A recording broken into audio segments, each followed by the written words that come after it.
This video was filmed in December 2023. I do apologise for the amount of time it took to produce and upload this video.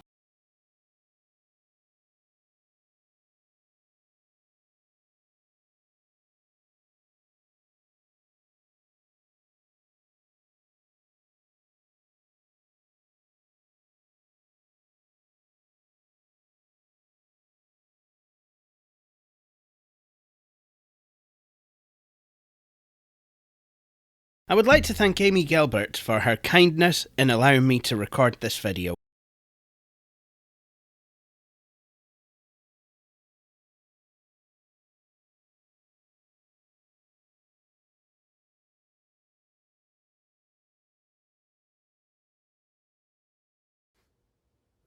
Well, hello everyone, the Flying Scotsman here, and welcome to this video. I am currently on location at a friend's place in Edinburgh, and well, we've got a new PC build for you all.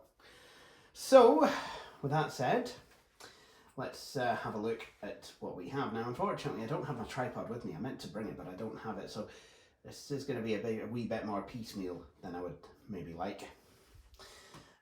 So, let's make a start over here. So, we have, top of the pile, we have some memory, some Corsair LPX Vengeance. Same stuff that's in my computer, DDR4, 2 times 32 gig sticks, equaling 64. Actually, no, mine is 4 16s to equal 64. It is 3200 megahertz. I was very tired when I ordered this computer. Could I have gone faster? Yes, probably quite a lot.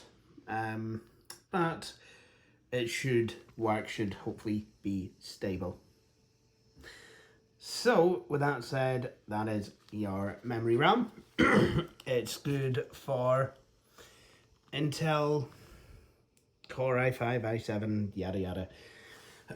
So that's your LPX. Second box we have is MSI MAG Core Liquid P240. This is a 240 millimeter cooler, so it's an all-in-one.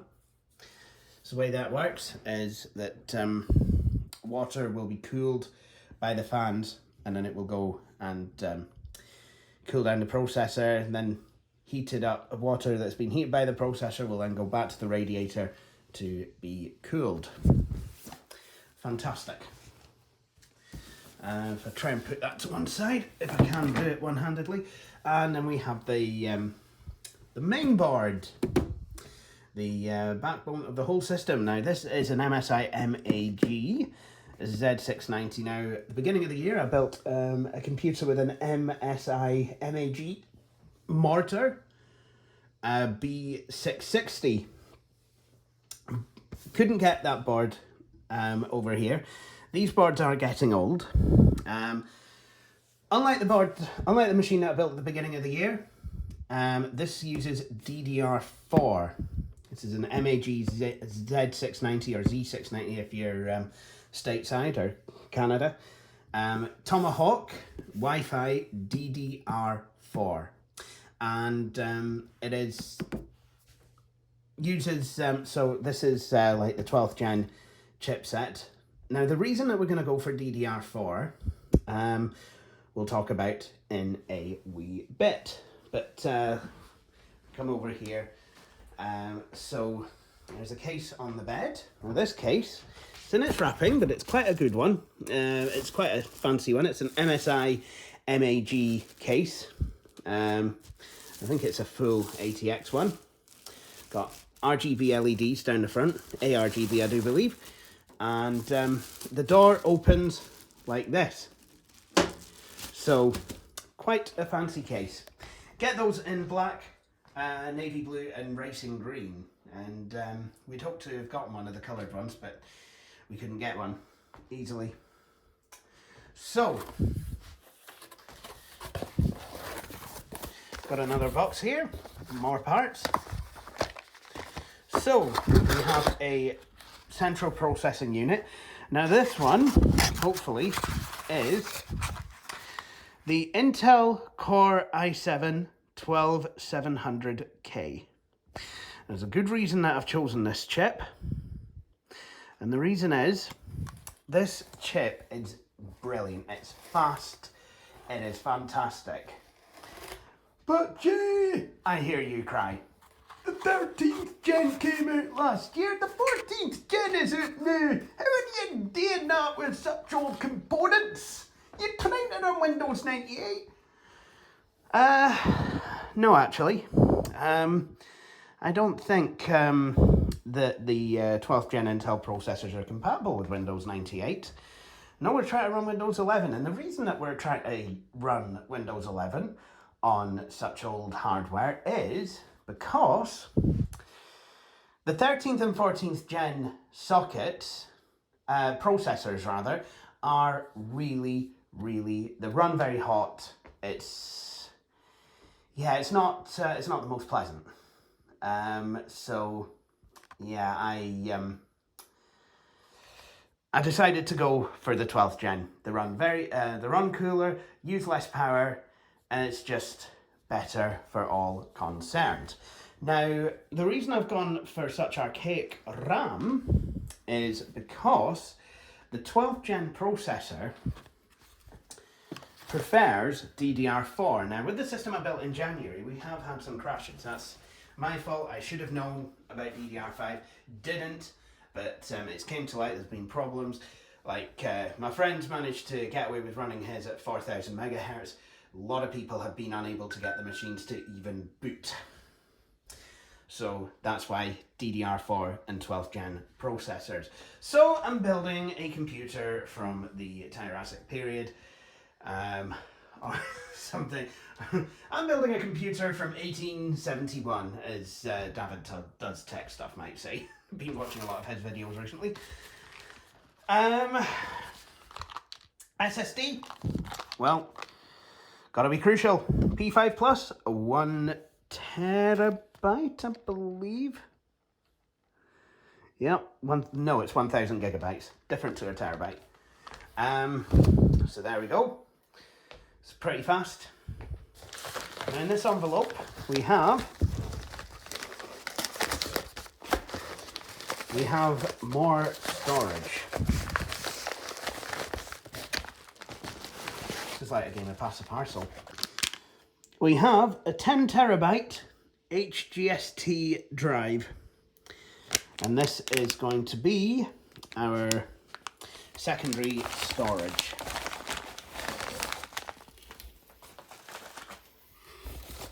And here we have a mouse. We needed a mouse, so we've got a mouse. Just a basic one. See, the user of this computer is completely blind and will be using NVDA, which is a screen reader.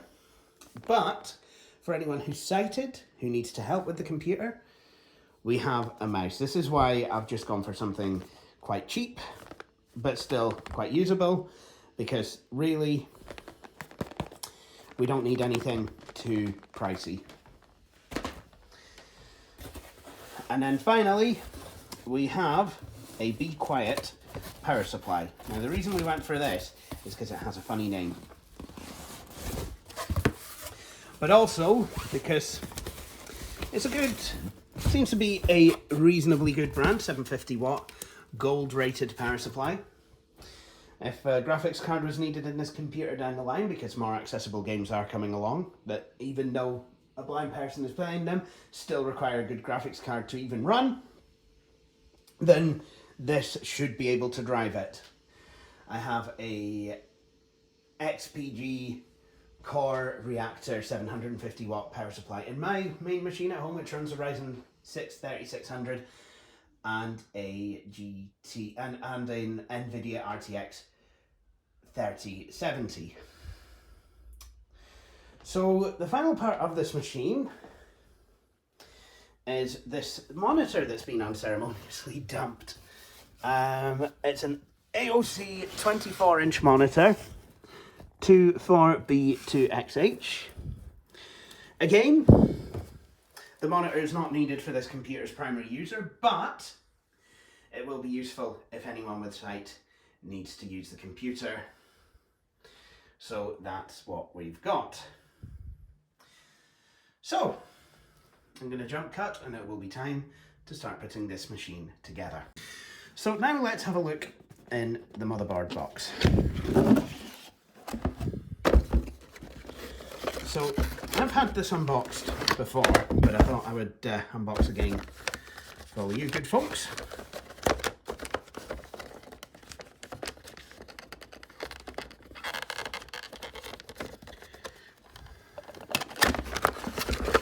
So in this wee box we have the Wi-Fi antennae, which is not bad. Then we have the main board itself. Got quite a few slots on it, sockets. And then if we look in the back, you can see got a lot of USB. We've got some HDMI and so on and so forth. I'm just going to put this on the bed, just for the time being. And if we have a look underneath,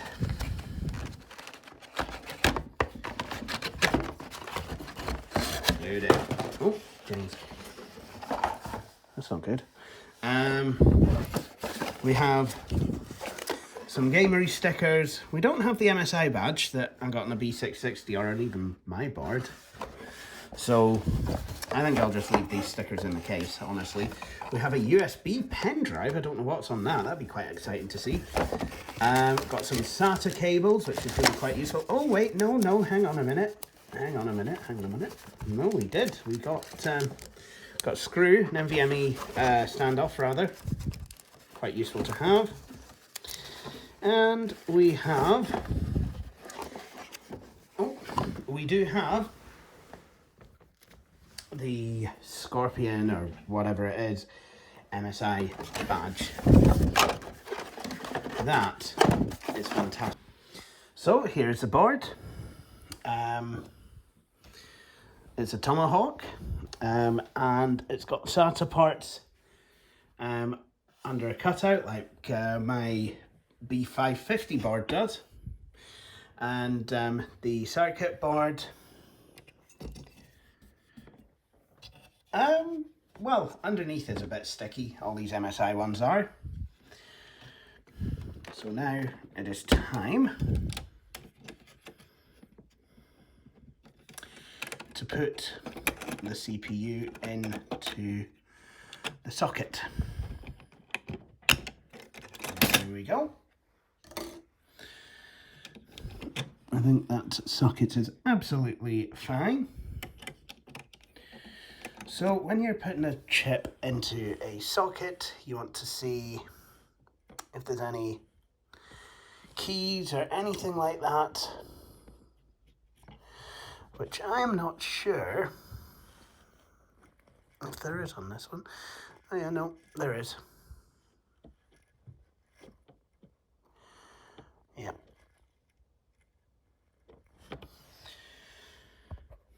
So I have the chip in, so now all it's needed to do is close the lid and now latch it in. And there we go. That's your CPU, all nice and installed. Now we just need to add some memory RAM. I'm going to have to read which is slots A and 1, and which is 2 and 3 and 4. These ones, the board has clips at both sides rather than just on one, like my board or the B660 board that I built. So let's have a look at the case now, because we've got the board pretty much installed. It's got the CPU, 32 gigs of RAM, and under here you have the SSD. Clock battery in there, USB jumpers, front panel, SATA, yada yada. Actually, we'll have a look at the proper look at the board. I've got DisplayPort, HDMI, I think two USB 3s, two USB 2s, two USB 3s, a couple more super speed USBs, 1, 2, 3, USB Type C, Ethernet, Wi-Fi, and your sound card. So let's have a look at the case. So at the top, we have a removable dust panel. Then we have power, reset. I do believe that's a reset button. Hard drive and power LEDs, headphone out, microphone in, a couple of super speed USB ports, USB Type C, and a button to turn the to change the LEDs. And like I said, this front panel opens like a door.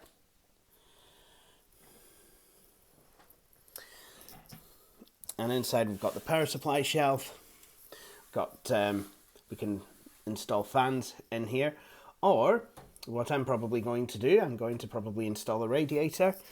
We have a graphics card holder. I quite like that actually. Rear exhaust. You can mount fans up here as well if you wanted to, and SSD mounts. If we go to the other side, which we shall, this is a more modern case than the one I built the B660 board in. We have all the cables, so you've got your HD audio cable, USB 3, USB Type C, plus the front panel connectors will be around somewhere, but also you have all the connectors for managing, your front panel connectors and your LEDs and SATA power, ARGB connector, I do believe.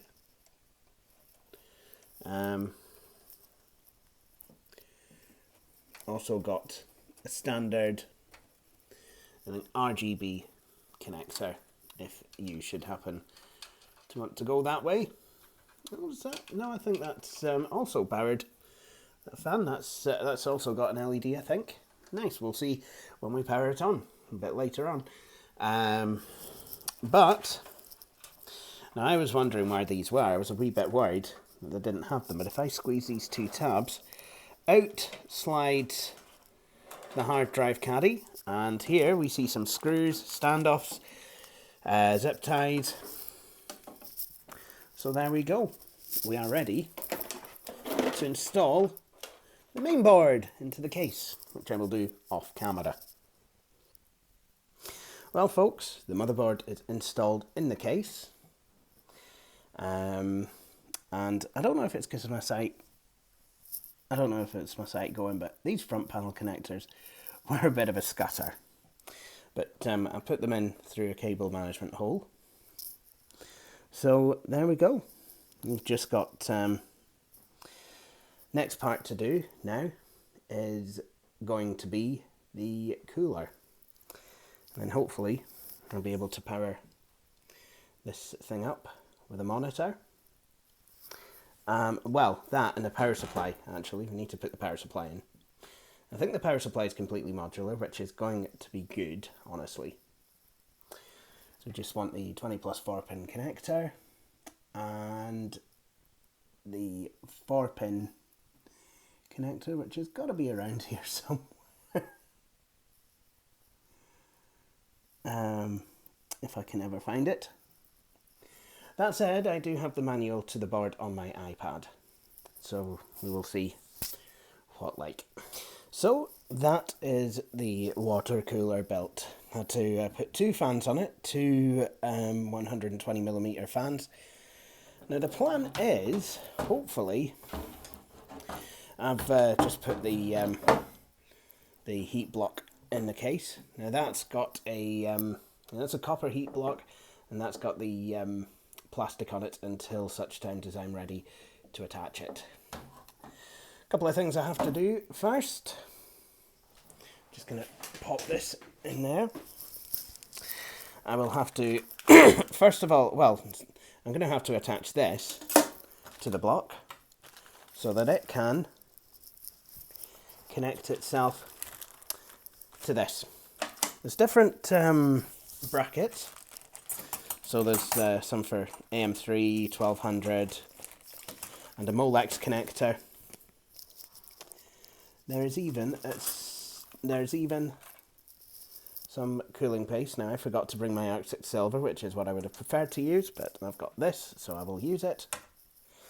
And I will need to attach this to the motherboard. There's 3M strips, so I can just peel those off and stick them into the motherboard as a back plate.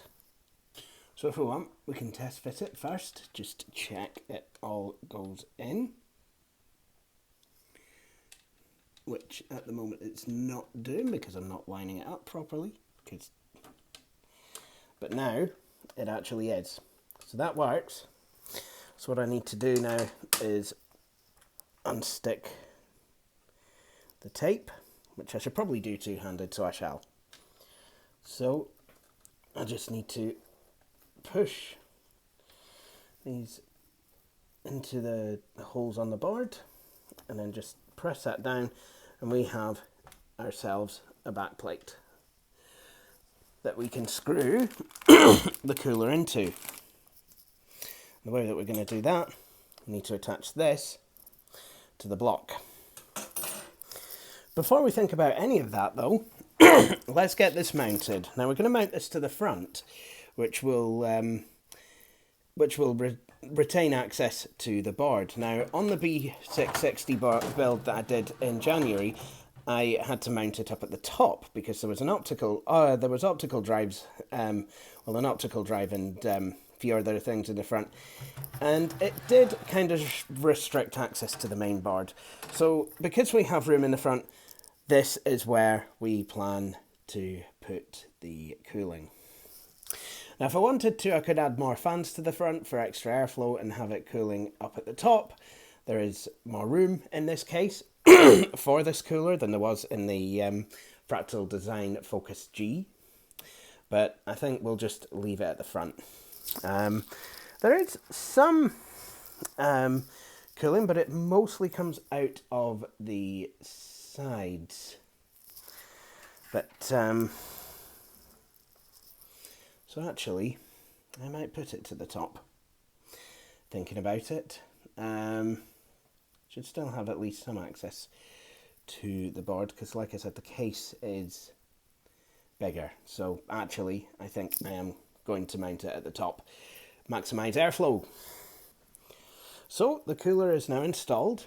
As you can see, the cables going at the front, and hopefully, I can just about fit that.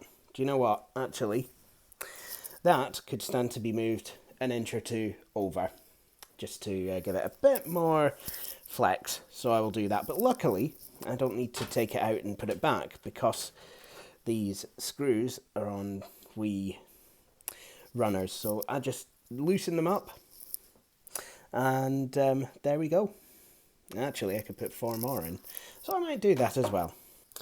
Right, I've had to move this back a bit. Hopefully still have enough access to the case, but yeah, hopefully that should be fine. Now, going to see if I can do the great balancing act with my phone. Probably not, actually. But what I need to be able to do with this guy is I need to install this bracket. So I just literally slide it on, clip it in place, and there we go. And then I'm just going to test fit it. There we go. And I think, honestly, that should actually work. So what I will need to do is put some thermal paste on the processor, remove this plastic, and I'll be able to tighten it down with screws. And there we go. We have the cooler installed. I had to put the wee hand turny screws in first, put the cooler on top of those, and then put the springy screws in. Anyway, one last thing to do.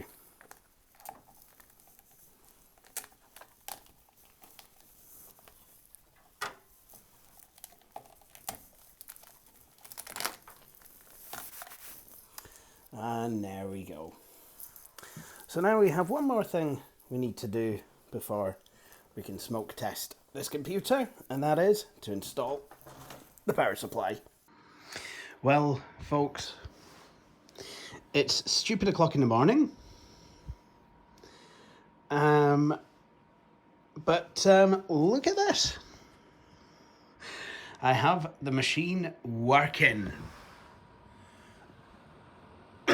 And it is, well, it's RGB heaven if you're into that.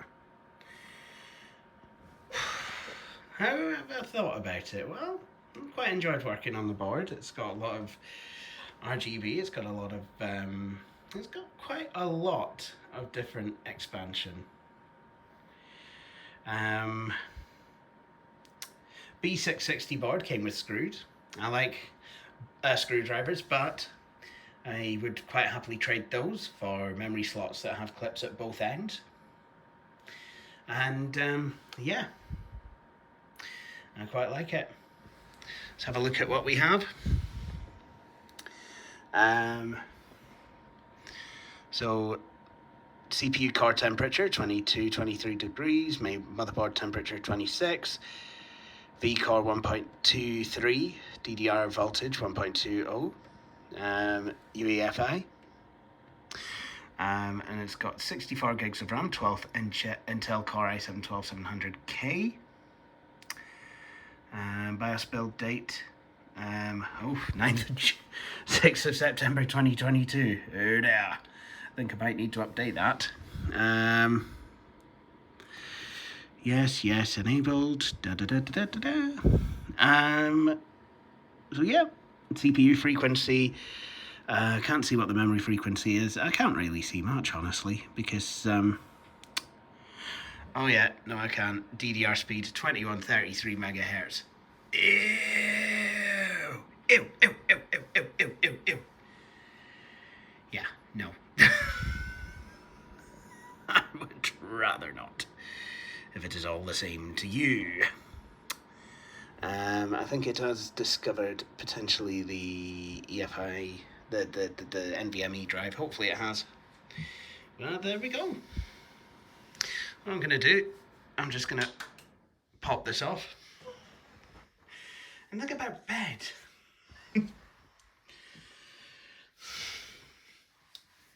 So I'll be back in the morning or afternoon, as may be the case. Oh dear. Well, good morning everyone. It is the next day, and now that we've gotten the computer to post, I think it's time to install the hard drive. Now, I've got the hard drive mounted in the bracket. Now, I've heard of mounting hard disks before, but this is ridiculous. But anyway, it was just 2 screws to install it, one here and an equal and opposite one on the other side.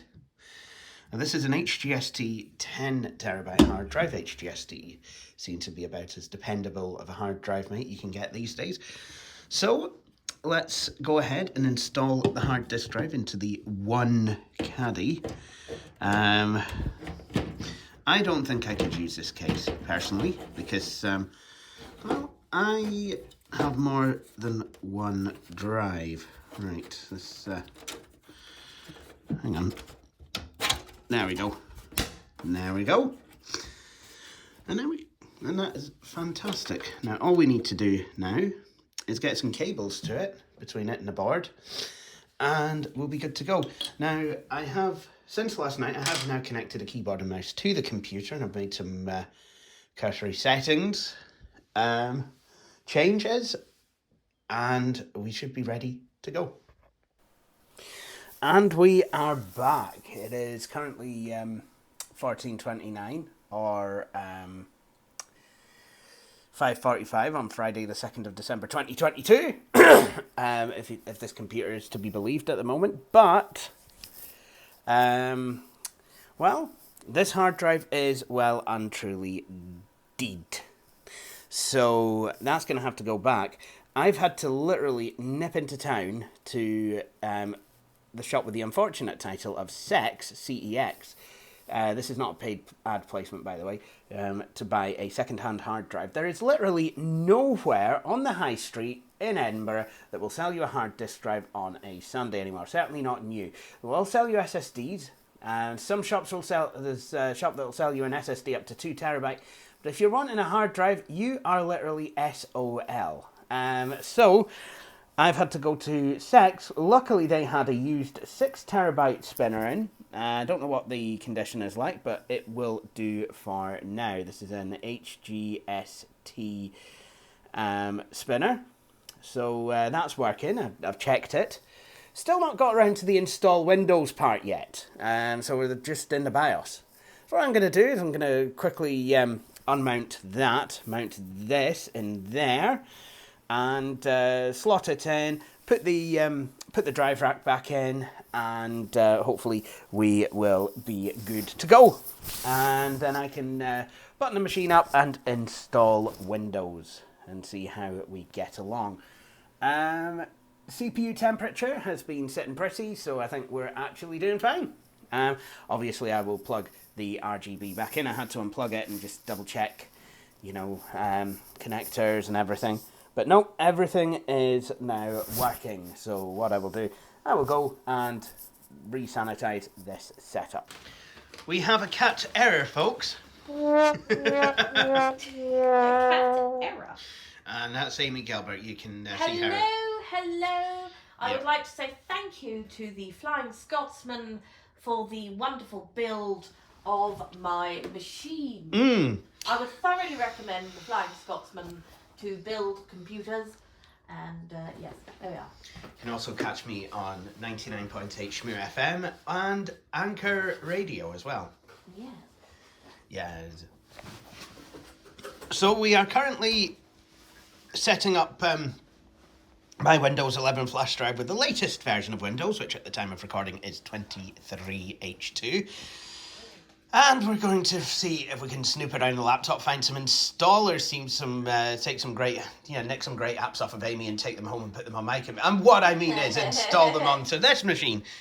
Or you could see if you could try and use this Restore Apps thing. The Restore Apps thing, I think, will only work for Microsoft. Well, no, because apparently it restores everything, Jack. We can find out, can't we? We could. Yes. How many USBs has it got? So it's got one, I think it's got like 4 on the top and then loads at the back? Yep. Yeah, I'll put some at the front. 4 at the front, 4 at the front, and 8 at the back. Fine. Why are you going? Because that's what the computer's doing. Or the hard drive's doing.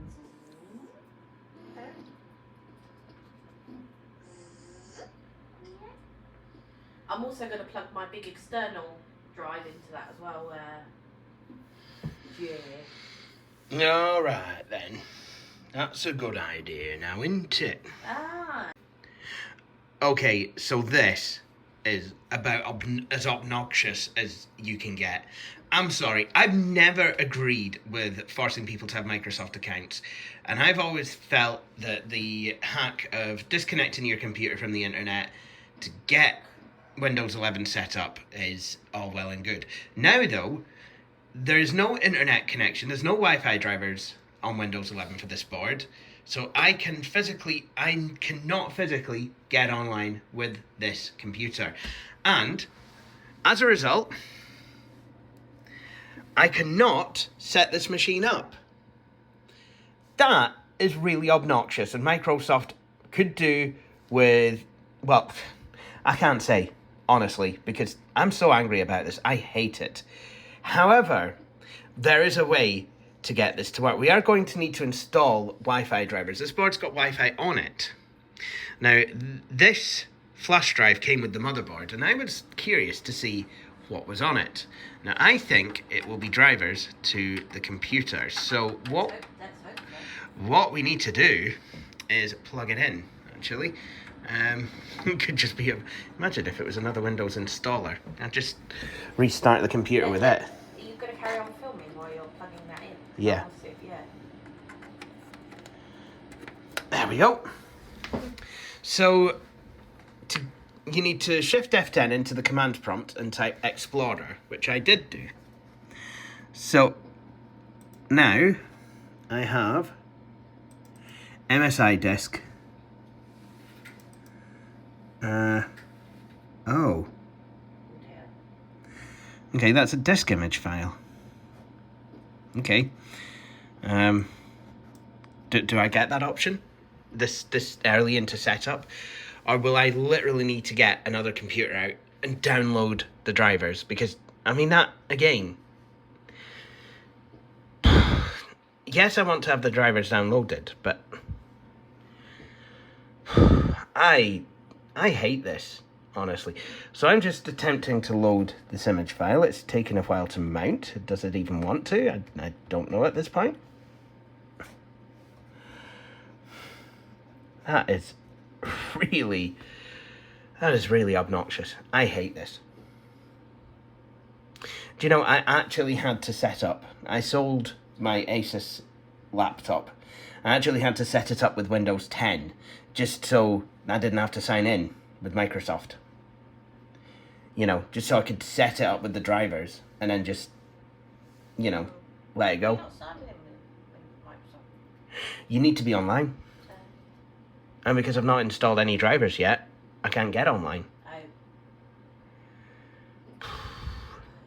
It's just absolutely dreadful.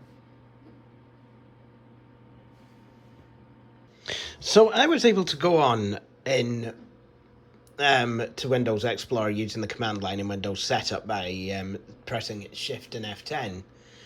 So with that, I have been able to install everything on from the flash drive. It took a while for Windows to mount the image, but there you go. It's a flash drive with an image to a CD on it.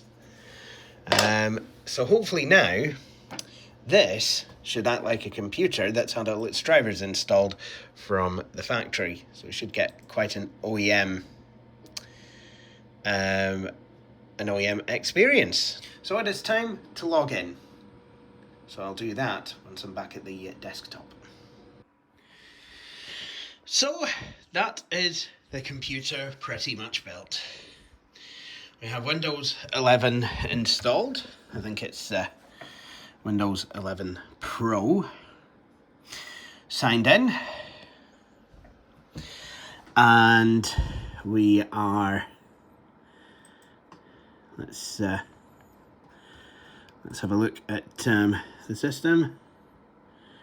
Yeah, Windows 11 Pro, 23H2, 12th gen Intel Core i7-12700K, 3.6 gigahertz, 64 gigs of RAM, of which 63.8 is currently usable due to the onboard video. It's got a 1 terabyte SSD and a 6 terabyte spinning disk. And there you go with the 1080p AOC monitor. Now, there is just one more thing that I need to do. And then this machine will be done. And there we go.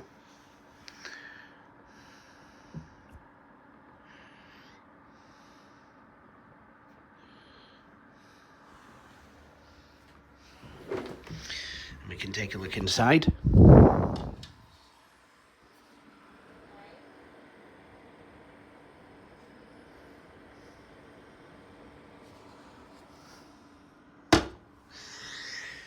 So, I'd like to thank you all for watching this video. Please do join me for my next YouTube video. You can also catch me on 99.8 Shmoo FM and on Anchor Radio. This is the Flying Scotsman here. To use a Billy Corrism, this is the Flying Scotsman signing off. Thank you for watching this video.